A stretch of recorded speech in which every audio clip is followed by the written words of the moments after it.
Welcome back to the Two Comma Club podcast. Today I'm here with Parker McCumber. I'm really excited about this episode. We connected originally at Funnel Hacking Live, The Last Dance, and kind of been bouncing around each other's ecosystems ever since. So, Parker, since I got you on here today, it seems like you've been diving into the podcasting world a bit. You got yourself a new studio, is that right?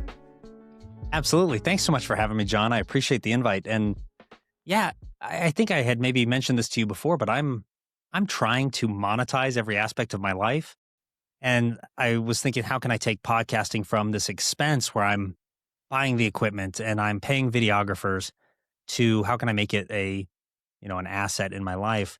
And that really ended up just being, we bought this podcast studio. We've, invested in the cameras, the equipment, the studio manager, the videographer. And now we can rent that studio space and monetize podcasting as opposed to it being a drain. Yeah, that's really awesome. So what inspired the idea of being able to monetize every part of your life?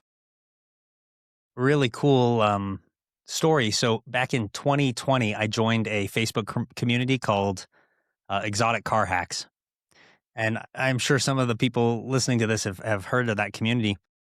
But the teacher in that community, his name's Pejman Gadimi, he teaches this concept of wealth transfer and using vehicles and watches and things like that as a savings account. So you buy the right car, the right make, model, spec, right? Very desirable options. And it will appreciate in value as opposed to depreciate in value. So I started testing that and I knocked it out of the park with my first car. I bought a Porsche GT3 RS and I bought it for like 150, sold it for 215, less than 2 years later.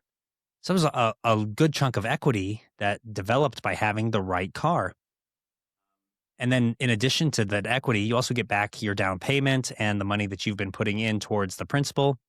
So I ended up making money on this car, and it opened up a lot of like doors in my mind where I'm thinking about, okay, well, if you can do this with a car, and everyone always said you can't do that with a car, you can't do it with a liability like that.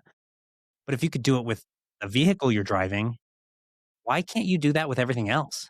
So then I started looking for ways to make myself make money on the things that I was doing anyways. It just kind of shifted that thinking for me.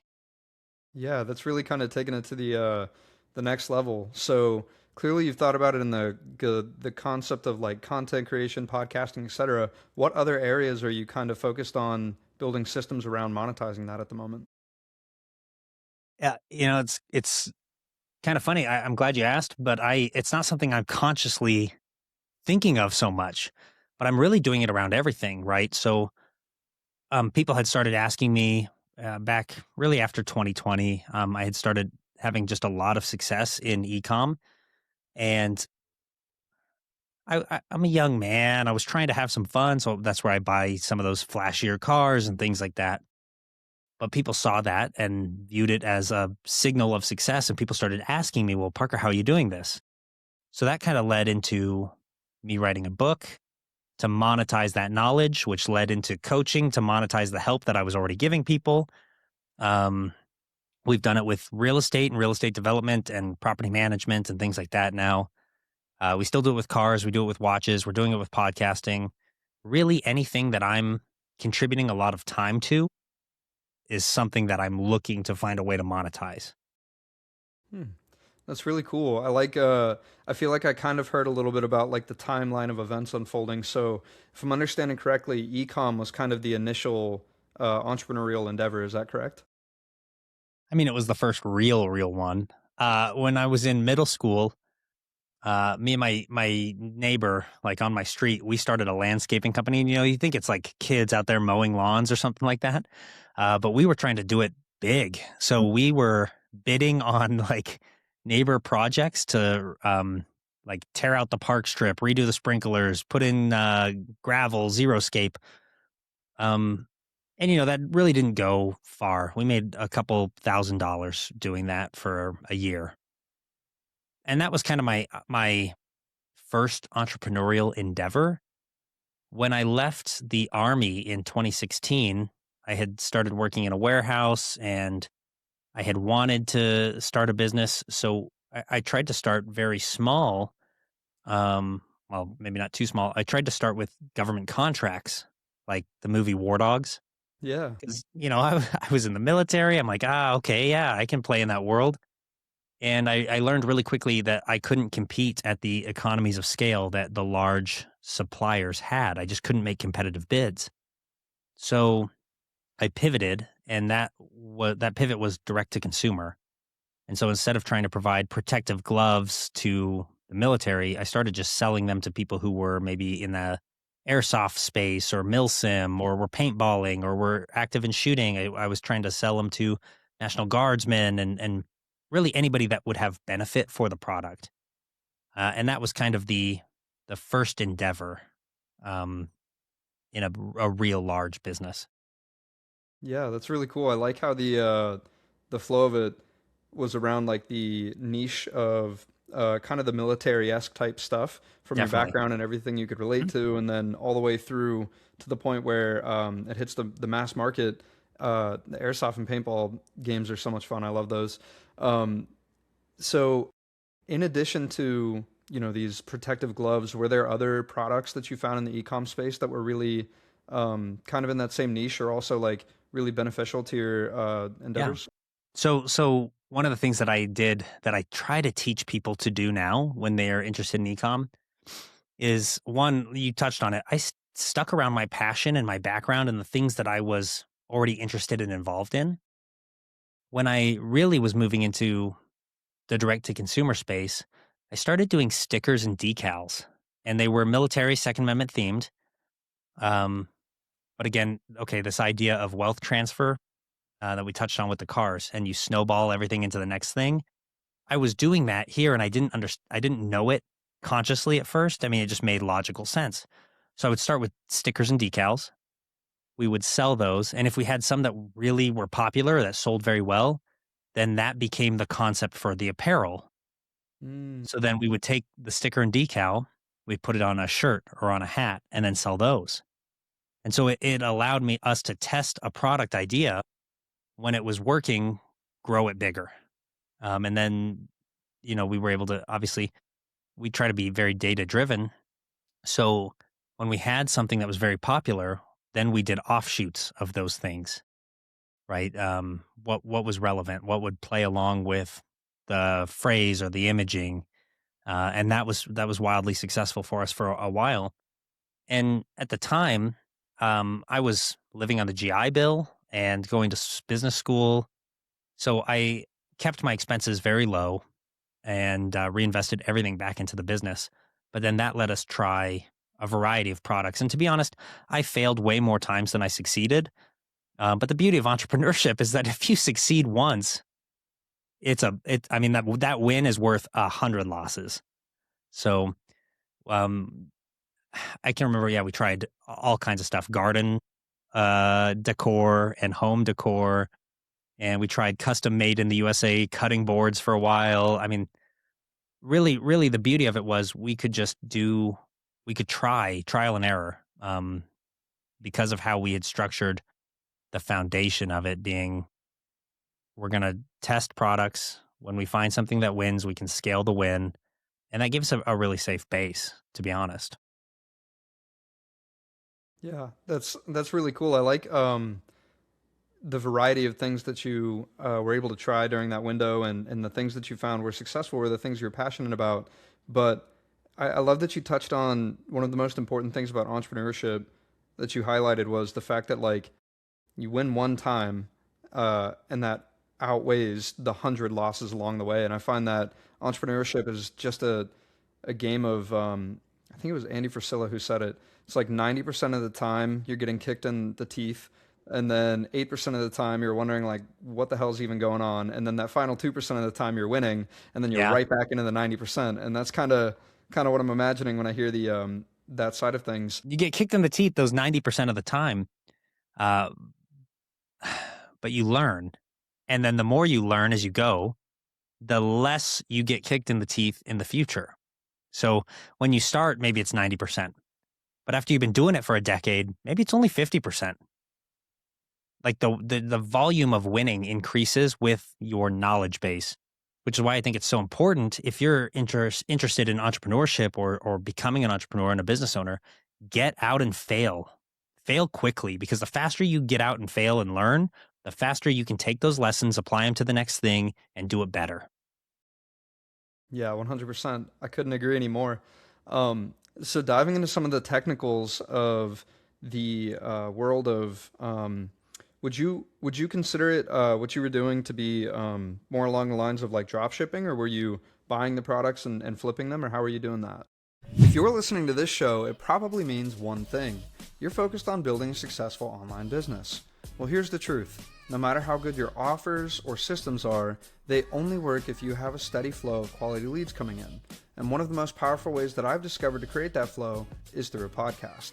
That's why I created the Podcasting for Leads Masterclass. In this free masterclass, I break down how to design a podcast that consistently generates high quality leads for your business by building relationships with the right guests, which gives you access to their network, their list, and their audience, all while positioning you as the go-to authority in your niche. So, if you want to create a predictable lead flow, attract dream clients on repeat, and build the kind of authority that fuels your long-term growth, then check out the Podcasting for Leads Masterclass. The link is in the description down below. Now, let's get back to the conversation. So all of the above, I recommend typically for people that are getting into e-commerce, drop shipping is a really good way to find proof of concept. It's a horrible way to do business long term. And the hard part with that is most drop shippers, right? Where do they get their products? They get them from China, they get them from India, they get them from Taiwan. And it takes 3 weeks to ship those to the US, slow boat from wherever. And then they still got to get delivered to the customer.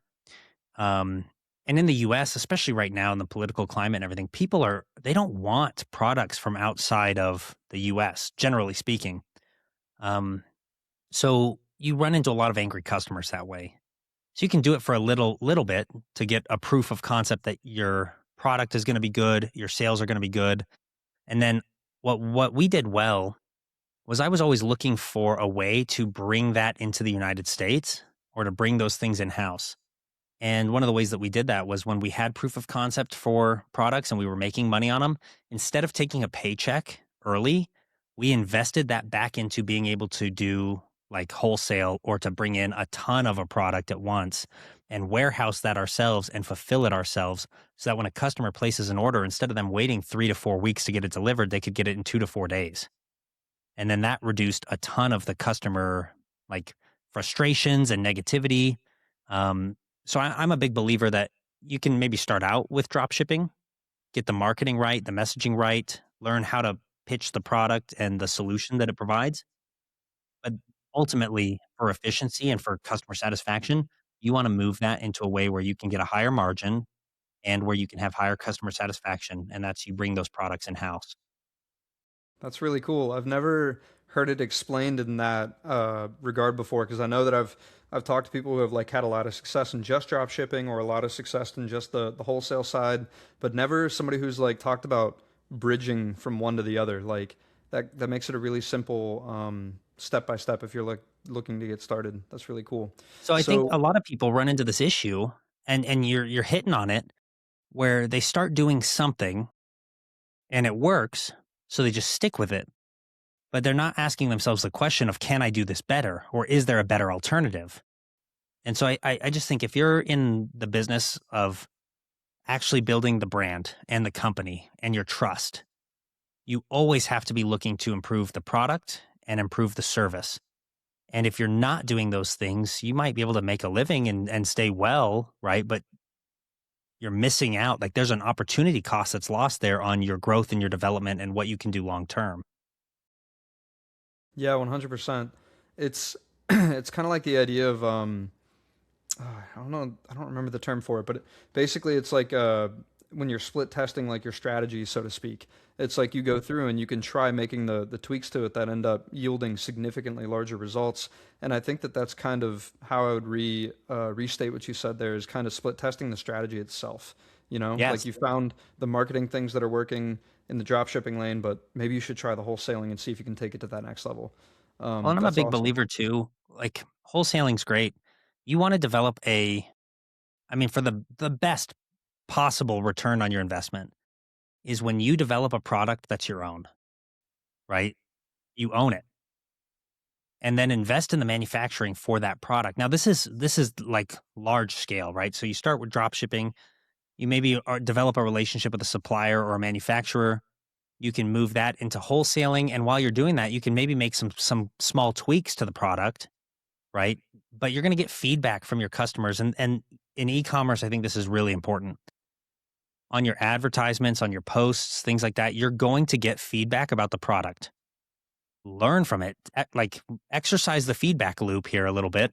Collect the information and the data that your customers are giving you, and then take that back to the manufacturer and make the product better. And then you keep selling a better, higher quality product too, which further builds more trust in you and your brand and your company.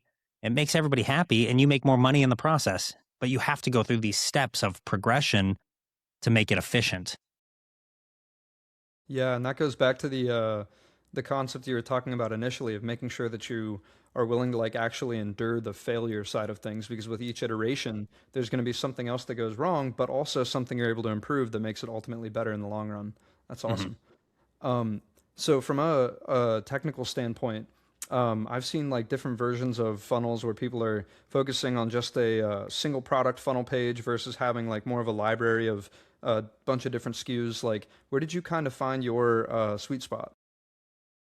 So I'm going to give you my secret sauce e-commerce product thing. I don't have a name for it. Yeah, there's a couple different e-commerce models that are prevalent. For example, in the ClickFunnels world, right? Like when Russell or Trey Llewellyn and those guys were teaching e-com first, their idea was we sell a product and then the upsell is more of the same product. Now, you go do something like you buy a gun magnet, right? A magnet that you put on your car under a desk or something like that. It can holster your firearm. You only need one. Okay, maybe you need two. But the upsell thing of that is like buy a 2-pack for $20 and then you complete checkout, you go to the next page and they try to offer you 10 more for 20 more bucks. But nobody needs that. Nobody wants 20 gun magnets. So maybe you give them away as gifts. I don't know. But I think that that model was inherently flawed. The second model that's really common is like the Shopify. People will drop ship, create a Shopify store, and what they'll do is they'll just throw up 120 products and look for something that works. That's the throwing spaghetti at the wall, right, in e-commerce and seeing what sticks. I think that that one fails too because you're never actually learning and refining the messaging around a product and becoming good at what you do.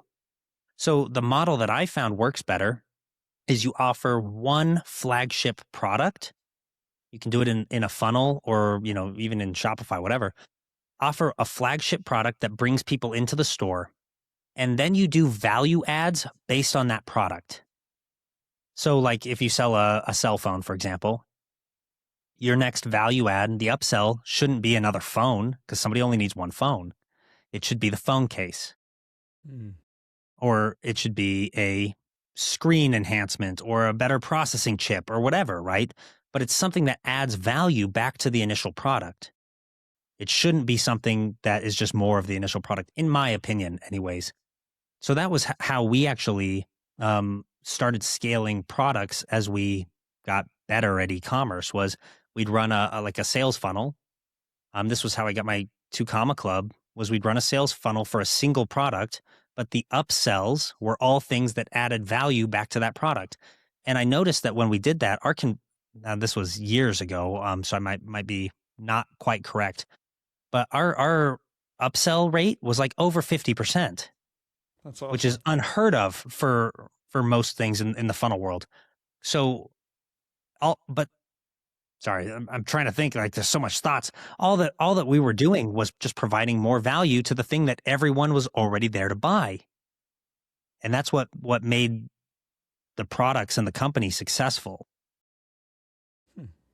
Yeah, that's very it's very interesting. It's kind of like reminds me of that book from my childhood. The if you give a cookie a mouse, he's gonna want like a glass of milk or whatever, and like, Yep, or sorry, a same cookie a theory. mouse, LOL, a mouse a cookie.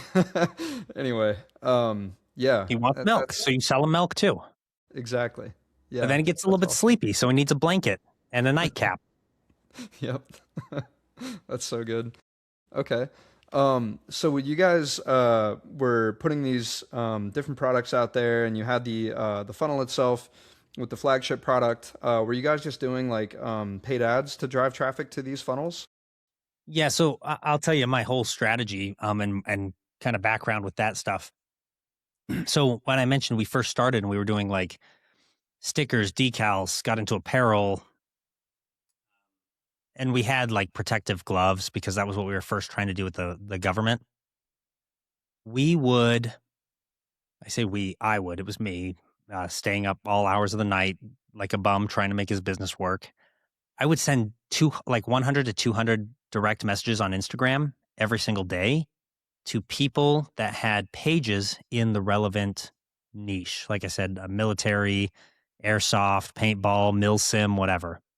And I would just say something to the effect of like, "Hey, I saw your page. I like the content that you're putting out. I just started this business doing military Second Amendment themed products.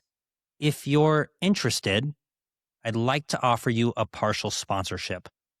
Here's a coupon code for 30% off our entire product catalog. If you use it, all I ask in return is that you post a picture and tag us in it on your social media." And to be honest, out of like 1 to 200 messages a day, I'd maybe get like 2 to 4 sales. So I'm getting like a 2% conversion rate, give or take. Um, there was some conversations that get started too, and I could convert, maybe later. But on a daily basis, I would get 2 to 4 sales. That brought in enough money that then we could start investing a little bit into paid ads. So we would take the small win, delay our gratification. Like I said, I worked for almost 3 years, maybe, without taking a paycheck. Like while I was just trying to build this company, and it's because I was living in my grandma's basement. I was on the GI Bill, living on student loans, that kind of thing. Um, so we would DM to get initial sales, take the money from the sales, and that would be how we tested our paid ads.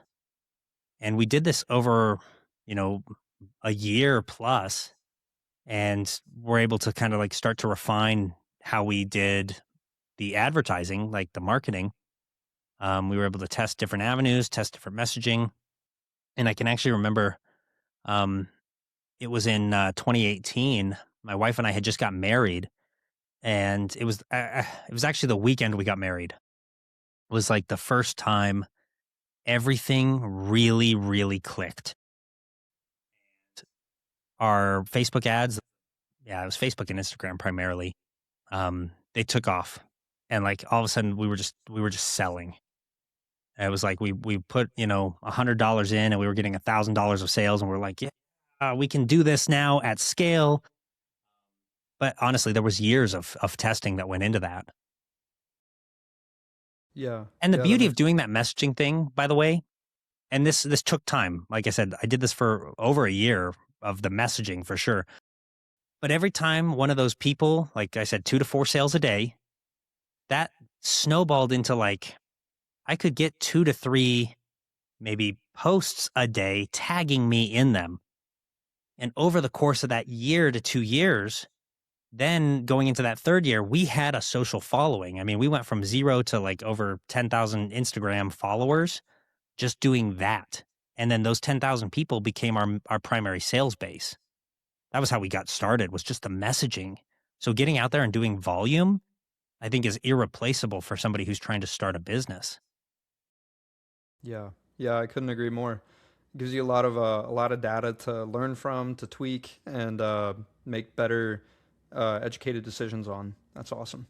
So yeah, so I think we kind of answered the marketing play of like the how did you get the traffic? It was ads, the funnel itself, flagship product, upselling value ads, and then obviously the offer itself was the different physical products. So then you said that from after the e-com world, you got into the landscape of like cars. People started reaching out to you and being interested in other things that you had going on, and you were diving into the world of leadership, if I understand correctly. Is that right?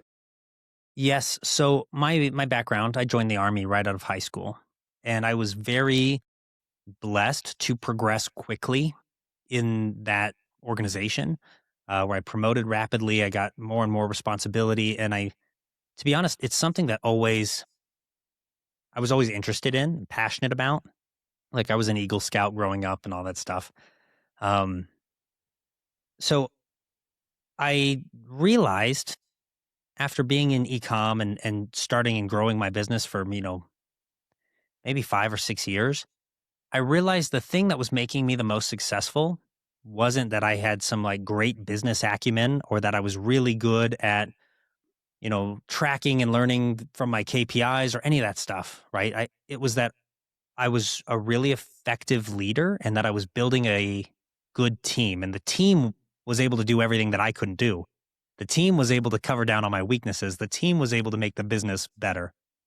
And so I stopped and I assessed, okay, well, what aspect of leadership is actually working for me and what's helping me build the team? And I realized that I was subconsciously taking the military leadership systems that I had been using or had grown up with in the military, and I was plugging those into my business.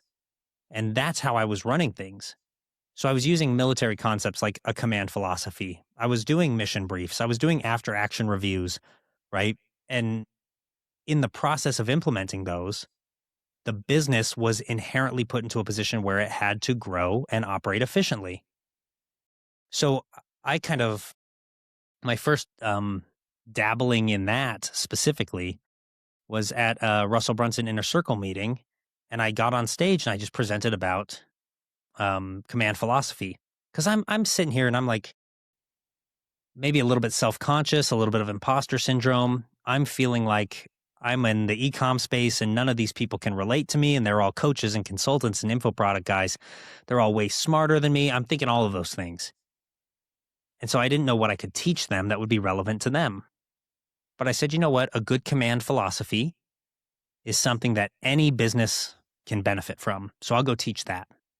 And I'm sure they all already have it, but whatever. I'll just, that's what I can teach.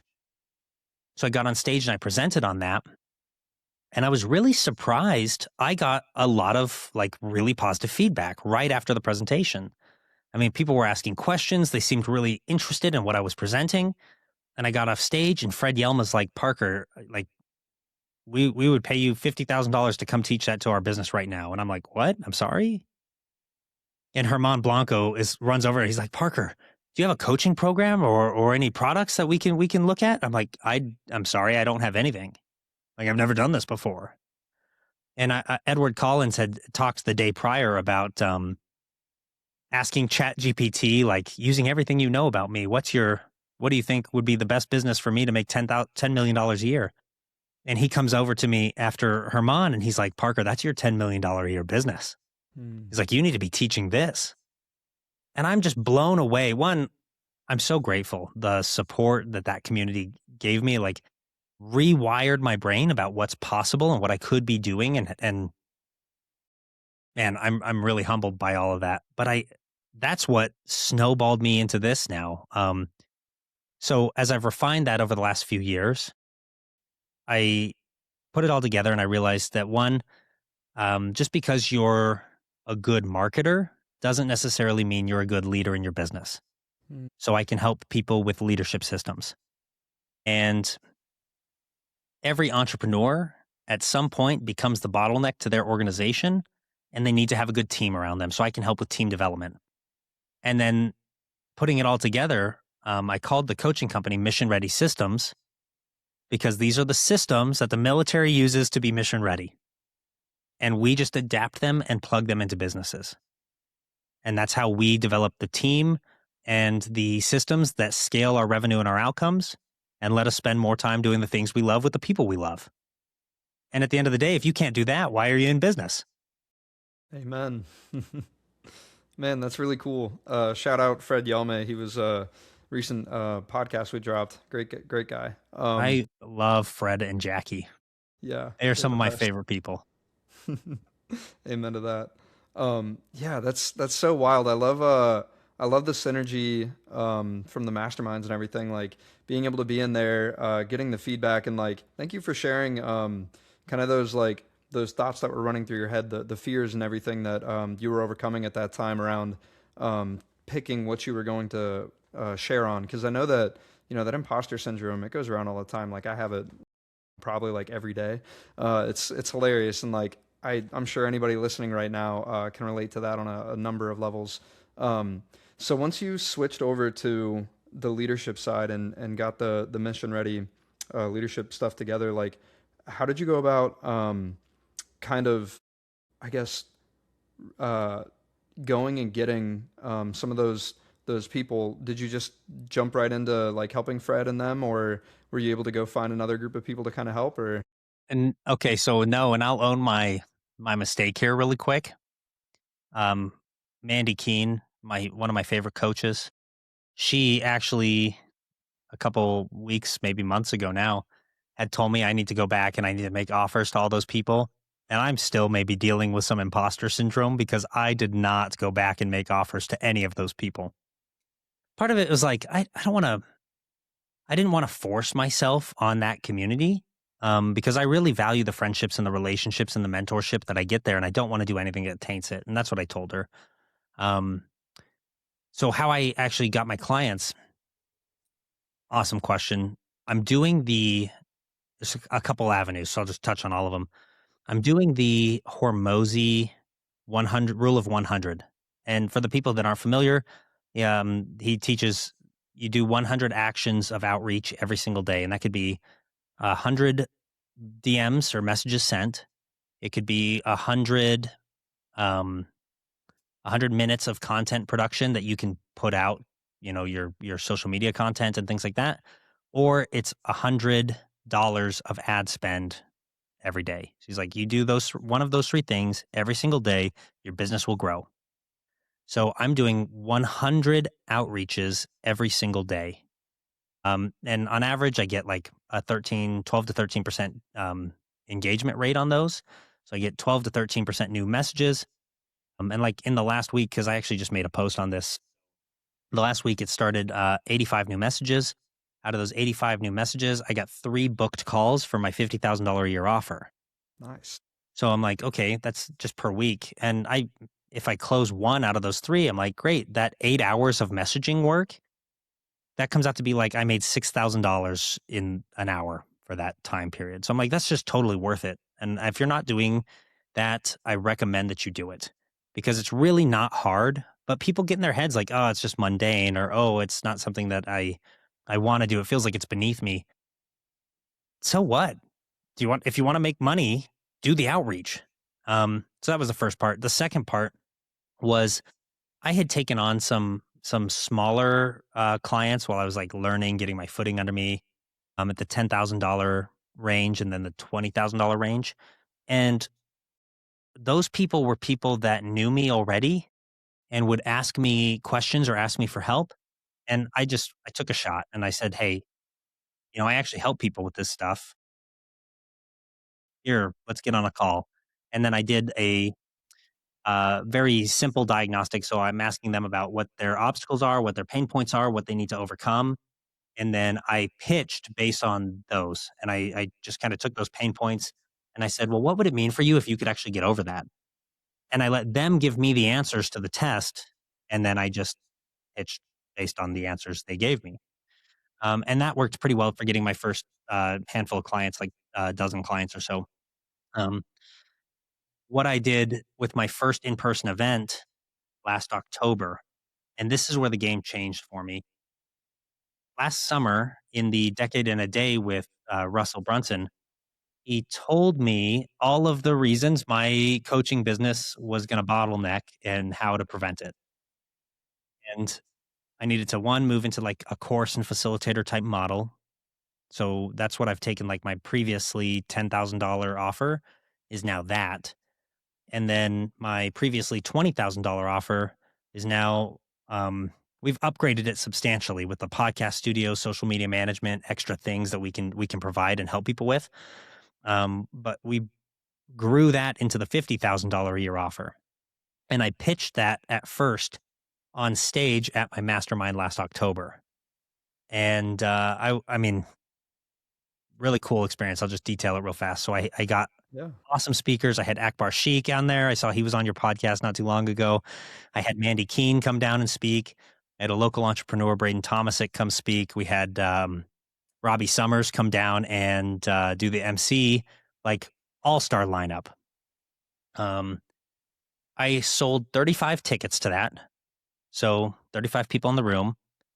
Um, I made a mistake. I presented last and then pitched at the end of the day. Now everyone's tired, fatigued, and we lost maybe 10 people throughout the day that had to go pick up kids, get dinner, whatever else. So when I got on stage, I was maybe presenting to 25 people. Mm. I used the perfect webinar format and just gave it on stage live. And at the end of it, I had 3 people sign up for that offer. And I'm like, okay, 3 out of 25, that's better than 10%. Like we've got a legit thing now. So that was my proof of concept to validate that. And now what we're doing, so I was previously doing sales calls, pitched in the live event. Now what I'm doing is I'm using a software called Revio, which is I think Dan Martell's messaging software. Mm. And essentially what it is we send our open messages, our outreaches, that's that 100 messages a day in there, and then pass it off to a chat bot or myself or my executive assistant, depending on how the conversation is going. And that chat bot asks them qualifying questions. The qualifying questions position them for either my foundations offer, which is the kind of entry level course with facilitator and weekly calls, or it facilitates them, or it, sorry, qualifies them for the $50,000 a year offer. Um, and then it makes a pitch appropriate, or it books the call for me based on that. And then we try really hard to make sure that that's set up in a way where we don't lose anybody. What I mean by that is if somebody's not qualified, we're still going to give them a lead magnet or try to get them into our free school community. And if we can get them into one of those places, then we can develop them over time, build the relationship, build the trust.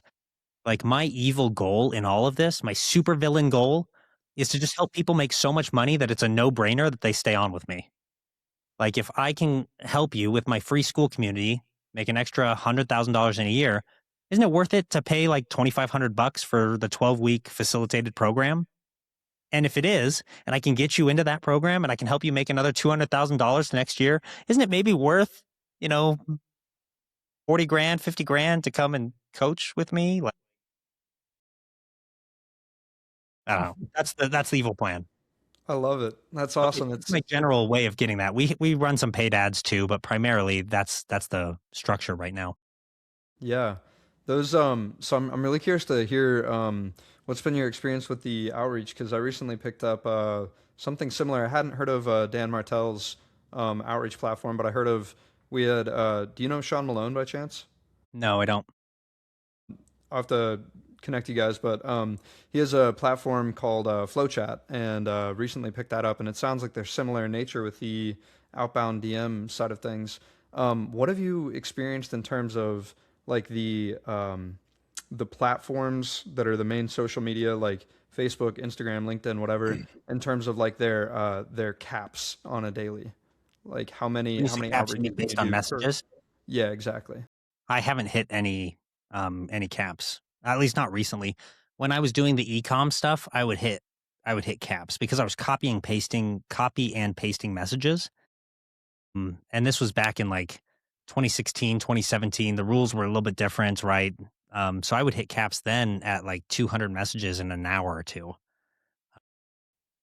But since using Revio, and I've kind of intentionally been aware, like there could be caps. So I just I haven't pushed beyond. I think the most messages cold, I mean new opens that I've sent in a day is like 150, and then the rest of it is just messages that we're already maintaining. So I just haven't Okay. haven't ran into them. Yeah, that's good. I love that.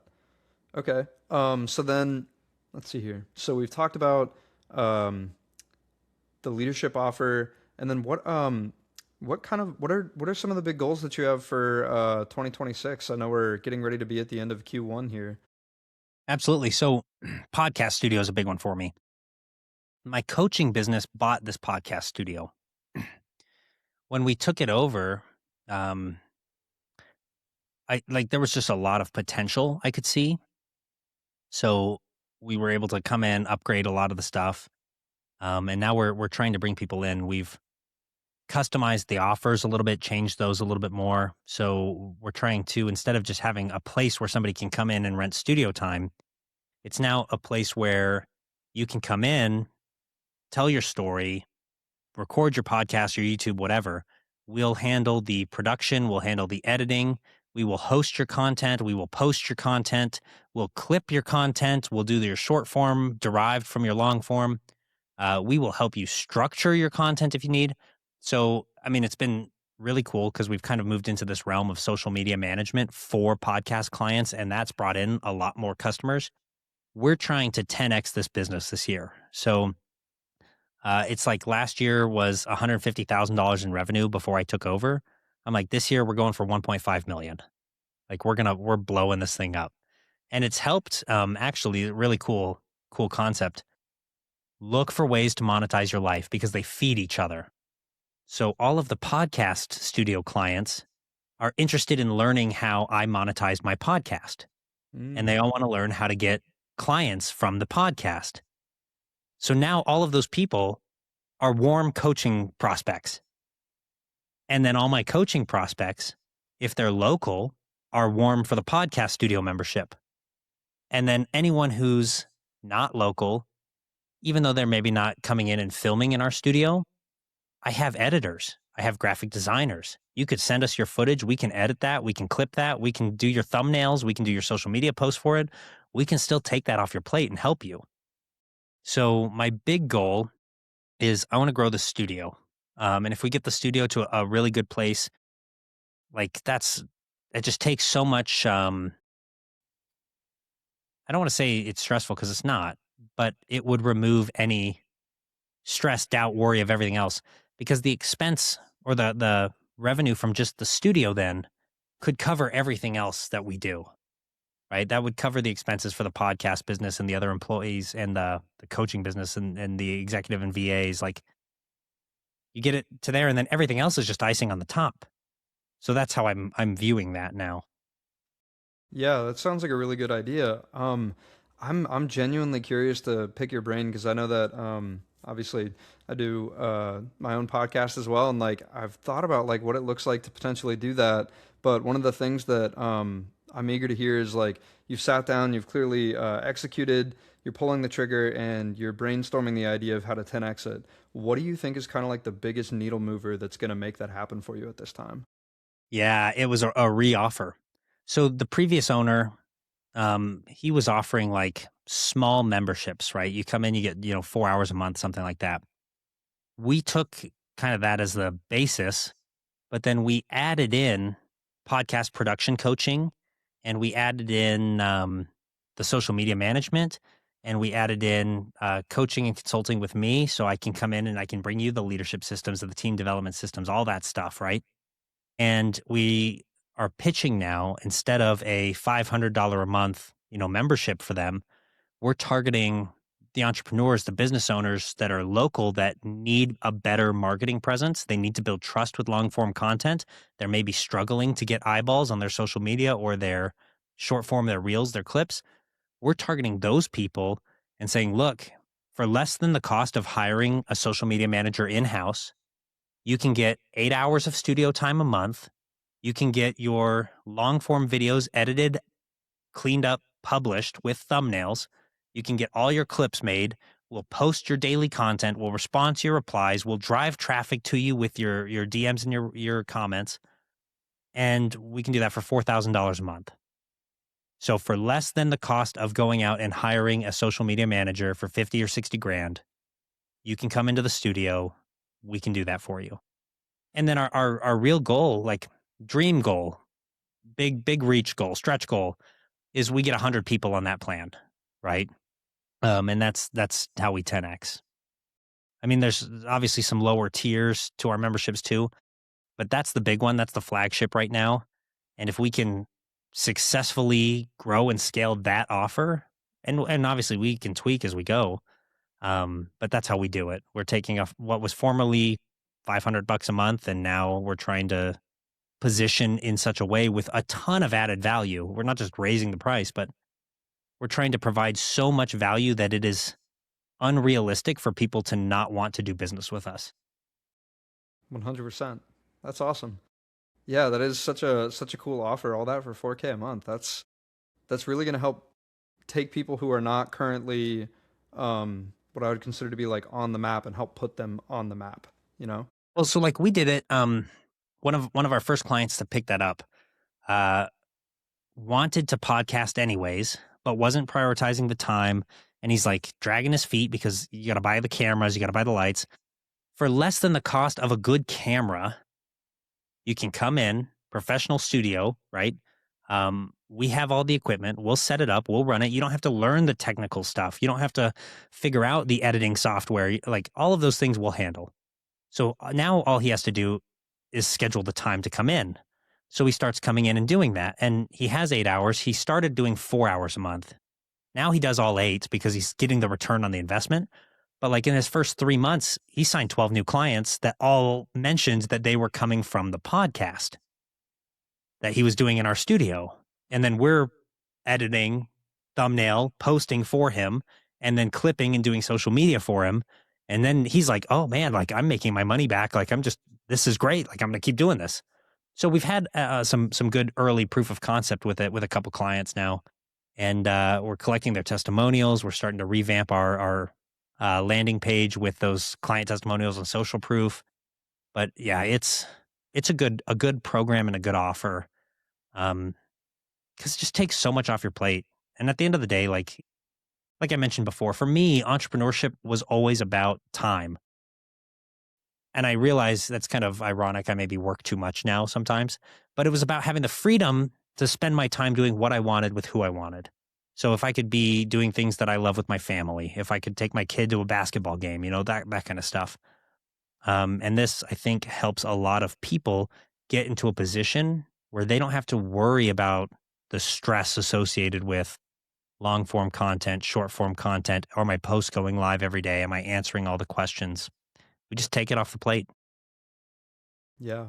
Yeah, I've heard a lot of people equate the content game to basically like a second full-time job, and it's like you run the business but then you also do that, and you guys are freeing up people the opportunity to just focus on the one and then take care of everything else. That's really cool. Correct. Yeah.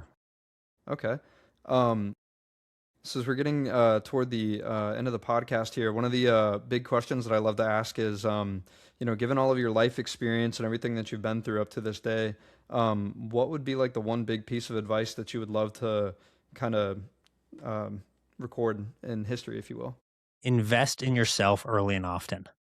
My biggest regret was that it took me too long to invest in my knowledge, my skill, my capacity. And I also didn't understand how to do that effectively at first. So it doesn't strictly have to be formal education. It could be the YouTube education that you're getting. It can be going out and trying something, getting the new experience, right? Starting the business, failing. But I think I would have had a lot more success earlier if I would have bet on myself earlier. And even when I started going into business, I was very concerned with failure and risk and the perception that other people were going to have of me if it didn't work out. So I maybe played a little bit more cautiously and didn't invest in myself as much as I should have. So I think if you're on the cusp of entrepreneurship, if you're interested in building a better life for yourself, go all in on you and do what you do to the best of your ability. And if you can do that every single day, you're doing something you can be proud of and you can put your name on. Heck yeah. Yeah. That's really solid advice. Yeah. I love that. So, for anybody who's still with us at this time and they want to get involved in anything that you have going on, where would you like to send them? They better all still be with us. This was a great episode. Amen. Yeah, you can find me at parkermccumber.com. I've got access to my book, my programs, everything's in there. Free PDF guides for team development and for command philosophy. And you're welcome to reach out to me. I'm at The Real Parker McCumber on Instagram. I'm on X. You can find me anywhere. Heck yeah. Well, thank you so much for your time today, Parker. It's been a great episode. I appreciate it. John, it's been a pleasure. Thank you.